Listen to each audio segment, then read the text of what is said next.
not gonna lie, this I did not see coming. And it's amazing when you have someone who not only shares a lot of interest, but also I've never met anybody with master conflict resolution skills like this one over here. So it actually, you know, it's because it's an important part of a relationship too. Somebody who cares to make sure that you can get through the hard moments. So yeah, this is a I this is a just good love catch. you so much. You're so trying to lucky. get me choked up right I'm now. the luckiest. I'm the luckiest. You're second luckiest.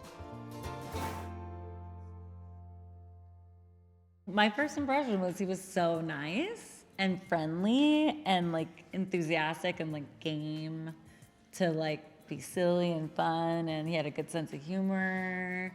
And so I was like, it's kind of cute. It's kind of like what I thought of you. You thought I was kind of We cute? were cute, and we both like silly. This is gonna work. I think our personalities too, like, are so compatible. What am I saying? Don't so worry. compatible. She gets so I flustered when get she sees so, me. Like, my heart is beating. I'm so nervous to be around Jonathan. It's been 4 years. Yeah, and she's still. Of just like heart palpitations. Our personalities are so compatible. It's just that we're from different worlds. What I thought was the funniest was when we first started dating, and she posted a picture of us together, and it might have been the very first time we ever posted anything on social media.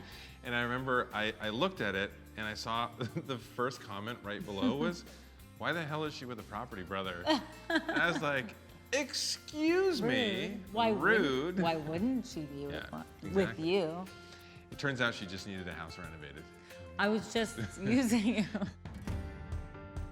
We went on our first date. I had actually never done an escape room, and he kept telling me how much he liked them. It sounded like very much up my alley, and I loved it right away. I mean, I wasn't good at the first one, to be honest, but I've gotten pretty. Well, we I've learned a gotten valuable pretty lesson. Proficient. Yeah. Because, well, actually, the very first date we went on, you were impressed because I sent you a schedule. I was like, So- oh my God, he sent me an itinerary. This is like my dream.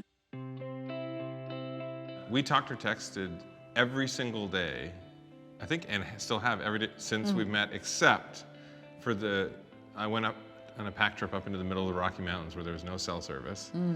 And then she thought I was, you know, just blowing her off because I didn't respond for like, what, 3 days or something? But she was the very first text I sent when I came out of the mountains. I had recorded a video of a song she sent me, and I showed the Rockies and everything, and then we've literally talked every day since.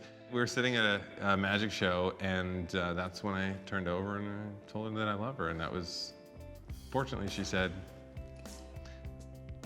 I said, what I did you love say you. it? I said, I love you too. okay, I didn't want to put words in your mouth. No, but I was said pretty it. sure you did. Now I'm thinking, No, like, I said, did you I say you love me? know. Or you're like, thank you. No, you said you love me. No, I said, I know, just to appeal to your nerd, Yeah. right? I wasn't very subtle about it. No, I said, I love you back. I was about 2.5 months in the planning. I'm good at surprises. Like, I'm pretty good at figuring things out in logistics. The trick is, who do you trust to tell and who do you trust not to tell? I tried to keep the circle very small. I had asked her parents' permission 2.5 months before doing it, and They're good at keeping secrets. yeah, and they were amazing, and they were, we already consider you family, and which I feel the same way. And so then a few people knew closer to the date. The kids didn't know until the moment it happened. They would have told me Yeah. immediately. Absolutely. We were on a trip through Europe with the kids. We were in Scotland, and Edinburgh Castle is my favorite castle growing up. You know, we would visit and everything, so I'm like, it's such a beautiful, magical place. Like, this feels like the spot. So we were doing our tour. But months in advance, he planned this. Oh yeah, Yeah. because, so we were the last people on the property, and so it was the end of the day, everyone else was gone, it was just us. And I had a pipe band that was playing on this one raised platform area that has the most magnificent view. And we're walking along, and our guide said, oh, they're actually filming a promo for the castle. If you want to check it out, you can. And so we're walking along, and Zoe's just sort of grabbing some film because they're playing like Scotland the Brave and all the classics. And as we got up and onto the platform, All of a sudden, this guitarist steps forward and starts playing Harvest Moon, which I was like, wait a second. I was like, that's like a special song for us. So I was like, I think something's happening. Then Neil Young walked out, and he started. No, he didn't do that. I really like. He's Gavin Canadian. Yeah, I know. So yeah, when that started happening, Zoe all of a sudden, like you saw this. And then What's the kids, happening? like somebody magically took the kids over on the other side, like where the band was, and I was like, something's happening. And you also thought, because sometimes I'll just have funny like surprise things Well, happen. I didn't want to decide what was happening until I knew. And then the kids pulled a banner out that said, "Zoe, will you marry me?" Yeah. And the funny thing too is, And as soon as I said yes. yeah, she said yes, which is the In most case you're on important the edge of your seat. thing.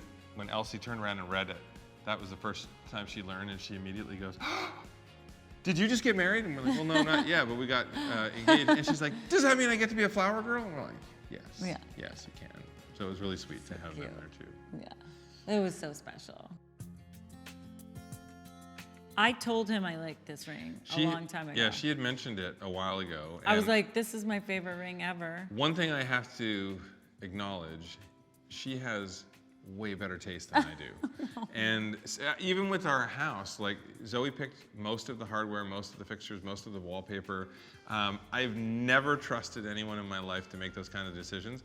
So when she had mentioned that this was a ring that she liked, I had immediately screen grabbed that and held on to that for a long, like probably over a year, and that was the one she ended up got. I just didn't want just like a diamond ring. I mean, that's nice, but like I like color, you know? That's why I was like, I don't know why more people don't like do like other colors. There's just like so many different like beautiful gemstones. It's fun to have something different. I mean, I love diamonds too, don't get me wrong. I'm not gonna turn down the diamond, but I liked the you know, the fun colors, and I like pink and purple. You just have to do a super casual show off of the ring. Yes. Is It was is this big natural? for me. I didn't wear it. People kept going like, "Why are you wearing a ring?" I'm like, it was too big for me. It still needs to be adjusted a little bit. Just we're working out. I have small fingers. I measured so badly because I was trying to figure out He was like, what a ring size ring was. size is a woman?" Yeah, and so, well, I was like, she doesn't usually wear rings, and she has like some a jewelry set up with like a couple things. I'm like, but watch, I would grab it and it ends up being like a pinky or a toe ring or something. I don't know what it would be. I've never had a pinky or a toe ring. I don't know, but so I said to the I jeweler, like- I was like, what, Zoe, this is what size? And they're like, this is definitely a 6. She's a 6. So I No, got it. there was a 5. The first one was a 5, A 5, five. and then it was a 5, and then I had to have that. Yeah. I'm a 4 and I 3 was so quarters. off. That's my ring size. In case anybody wants to buy me a ring.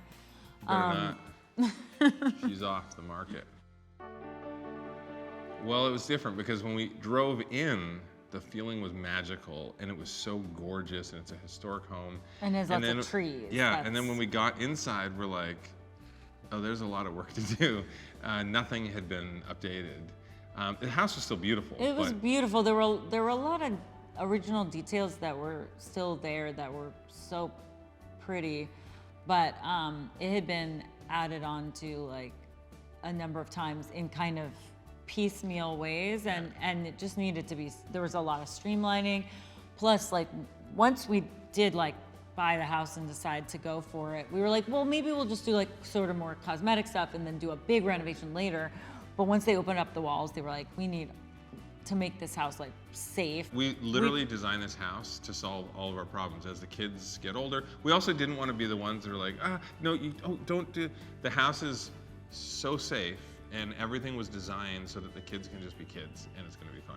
And you have the experience of having done like 600 renovations. So Just for that the shows, yeah. Yeah, just for the shows, then plus everything else. But it's so nice because you have pre-thought of everything. Like, oh, well, we can't have that way because that will be inconvenient for this or that. Like, This will bottleneck, that's going to Yeah. be a trip hazard. he's like the floor plan genius. Like he can look at a floor plan and like foresee everything. You're actually like a fortune teller, but with a floor plan. You're like, oh, like that. that corner, See, that's a problem. I was just thinking about it because I remember way back in the day, I used to crack a joke where when people would ask, like if we're at like a speaking engagement, they'd be like, you know, how do you get your dream home? And my answer used to always be, marry a contractor. You literally did that or are doing that. Yeah. We want to fill this house with love.